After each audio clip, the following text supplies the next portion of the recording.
Hello everyone, welcome or welcome back to my channel. I'm Greer and it's lovely to have you here with me today. I'm going on a long haul trip very soon and I figured it would be nice to show you what some of my essentials are whenever I travel. So we're going to be looking specifically at everything that is in my personal item bag when I travel, and those can usually be put into two different categories. The first is tech and entertainment and the second is personal care.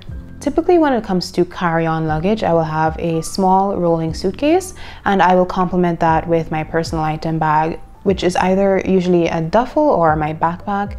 More often than not, it is the backpack. The one that I use is the Fjallraven Raven. This is the 28-liter version in navy. I have to say that this bag has been well worth the money. I bought it in 2017 when I was first going off to university, and since then this bag has traveled the world with me. It has really held up well. You know, it's a bit banged up, it's got a few tears here and there, but I think that gives it some character. It is very minimally designed. The straps are padded, so that really eases the stress on my shoulders, you know, when I need to have it on my back. Where this bag really shines, I think, is in its organization capabilities. I never have to go rifling through all my belongings to find something specific that I need, because there is a handy little compartment for everything. There's a padded compartment on the back that can store a laptop that's up to 15 inches. There is a main compartment which is very roomy on the inside. There's a second compartment in the front that has additional pockets. There's also another pocket that is right on the front of the backpack, and on the top there is one that is lined with this very soft material. So usually I'll find myself putting, you know, whether it's sunglasses or my phone or anything that I don't want to get too scratched up, I'll usually put it in this compartment. And it also has two pockets on either side, which you can use to store either a water bottle or maybe an umbrella. So let's talk about the tech that I usually carry around in this backpack when I travel. The first thing I want to talk about is headphones. A good pair of headphones is essential for me just on a daily basis. I listen to a lot of music, a lot of podcasts, a lot of media in general. I do own a pair of AirPods. I do travel with these. These are the 3rd generation AirPods. If you're part of the Apple ecosystem, you know how convenient these are. Very small, compact. You can quickly pop them out, put them in your ears, and you're ready with your music, your movies, your shows. These are not noise cancelling earphones. When I am on a plane, I like to have noise cancelling headphones. They're really good at blocking out any sound that can really become fatiguing to your ear after a while. So the sound of engines, babies crying, or those unruly passengers who fight over who gets to sit where or who gets to put their luggage in the overhead compartment. My noise cancelling headphones of choice are the Bose QC35s. I've been using these for about the past 2 years or so, and they have held up extremely well. The leather ear pads fit quite comfortably around my ears and cause little to no fatigue even after hours of wear. These headphones have also got some nice padding on the top. They're very light and they fold up easily for better storage. These do come with a carrying case, which I do not have with me right now because I find that that adds a little bit more weight. So I usually I'm comfortable putting this straight into my backpack, and you know, it's just a nice small form factor. These can be connected to up to 2 devices at once, so that's great for if you wanted to connect to your phone as well as maybe an iPad or a computer. Noise cancelling headphones help me to be fully immersed in whatever it is I'm doing, whether that's looking out the window of the plane, listening to some existential music, or watching my personal favorite show, which is just the in-flight map. Now, most modern airliners usually have great in-flight entertainment systems. You know, those screens that are usually on the back of the seat in front of you. They tend to have a lot of new shows, movies, even games, but I prefer to walk with my own entertainment. Which devices I bring with me is usually dependent on how long I'm going to be away for and what the purpose of my travel is. In this case, I will be away for a few weeks, so I will be bringing all of my tech with me. The first device is my laptop. This is the 13-inch MacBook Pro. This is what I'll use if I have to do any sort of heavy work, such as video editing. Now, usually I'm not doing any sort of heavy work on the flight, so I don't typically take my laptop out to use it.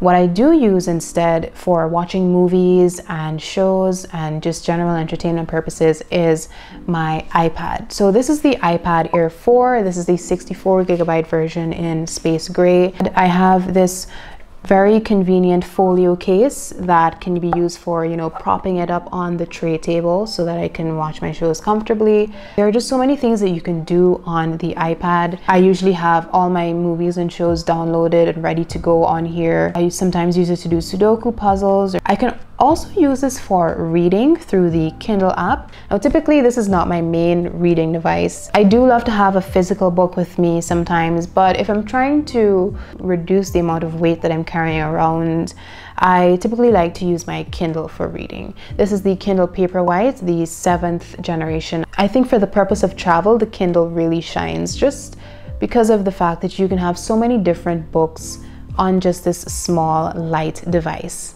And like I said, I could use my phone or my iPad or even my computer for reading, but there's just something about the experience of reading on a Kindle, the fact that you don't have to worry about notifications coming in or, you know, getting distracted by any other applications. It's a device that is made solely for reading, and I just like that you can focus on doing that with the Kindle. Now, there was a point where I would travel with my Xbox controller with me in my personal item bag, just so that I could pair it up to my iPad and do some gaming. But there is a new device in town that I have been enjoying for the purposes of handheld gaming, and that is the Steam Deck.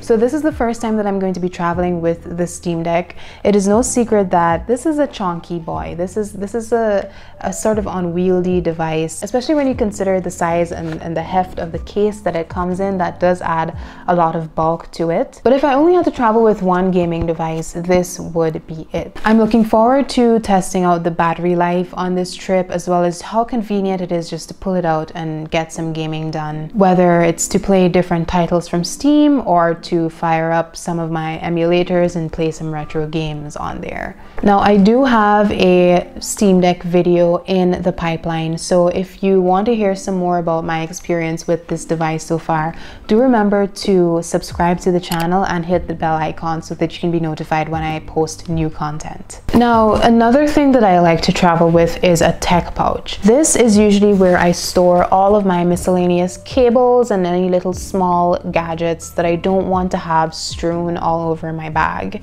This specific one is the electronics organizer by the brand Inatech. This is an origami style organizer that has, according to the company, 18 different pockets. I didn't exactly count, but just know that there are so many different pockets that you can use for storing your charging cables. As you can see here, I've got my external hard drive in here, a mouse. You know, if you've got wired headphones, a portable charger, you could also store in here.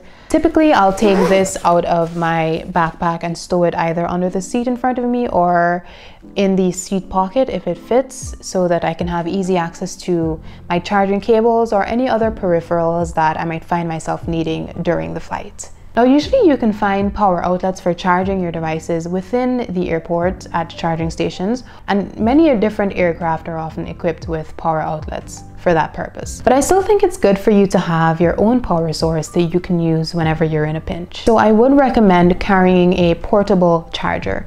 The one that I use is the Anker PowerCore 10,000. This is a 10,000 milliamp hour battery pack. I am typically a fan of Anker's products, and this one is no different.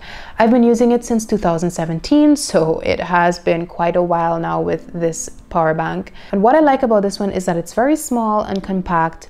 It can only charge one device at a time. I mainly use it for my phone, and under normal circumstances I will get about 3 charges from it. It also comes with this neat little carrying case for added protection and storage. The next thing I usually have in my bag is a journal. Don't get me wrong, movies, shows, podcasts are all great for staying entertained and passing the time on a long flight, but sometimes I do like to sort of disconnect from those devices and do a bit of journaling. So this is a Leuchtturm 1971. This version actually is the one that does not have any lines on the pages, so I just sort of have free reign with what I can do on these pages.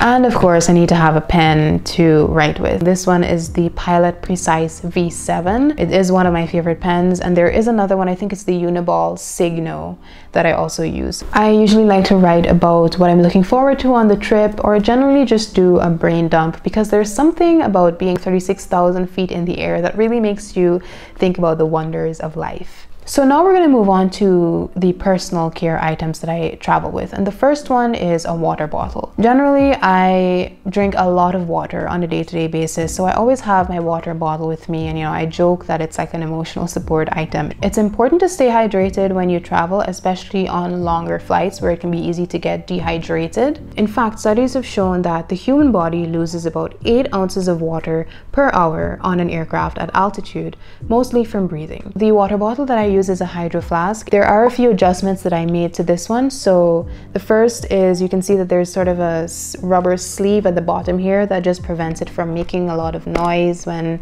it's put down, or from being, dented easily. The bottle typically comes with a cap that you have to screw off completely before you can drink your water. I bought one to replace it, and this one you can easily just pop open and drink without having to take the entire cap off. So I just find it more convenient that way. I also chose this size because it fits well in that pocket on the side of my backpack. This is a very durable bottle. It is made of stainless steel and it's insulated, so I believe it keeps the temperature of hot liquids up to 12 hours and cold liquids up to 24 hours. Now, I know that you can't get through airport security with a certain volume of liquids. However, I still think it's important to have a bottle with you that you can fill up as you go, whether that's at a hydration station, which many airports usually have, or when you're on the plane, you can easily fill your bottle up with the complimentary water that they serve you.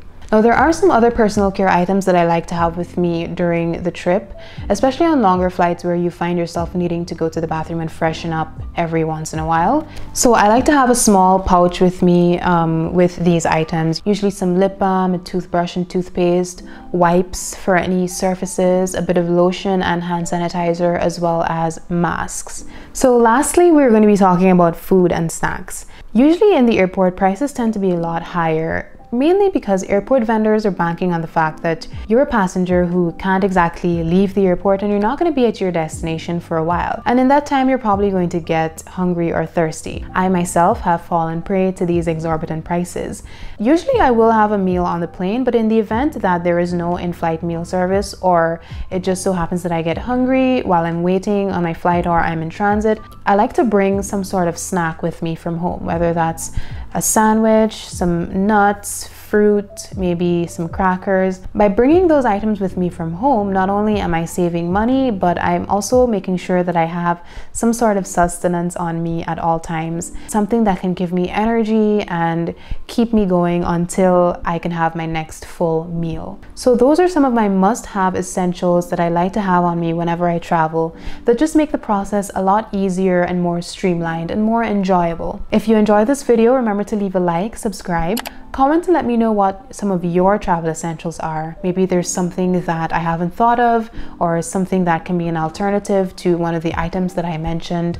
Of course, I'd always love to hear your suggestions down in the comment section. So take good care, and I'll see you in the next video. Bye.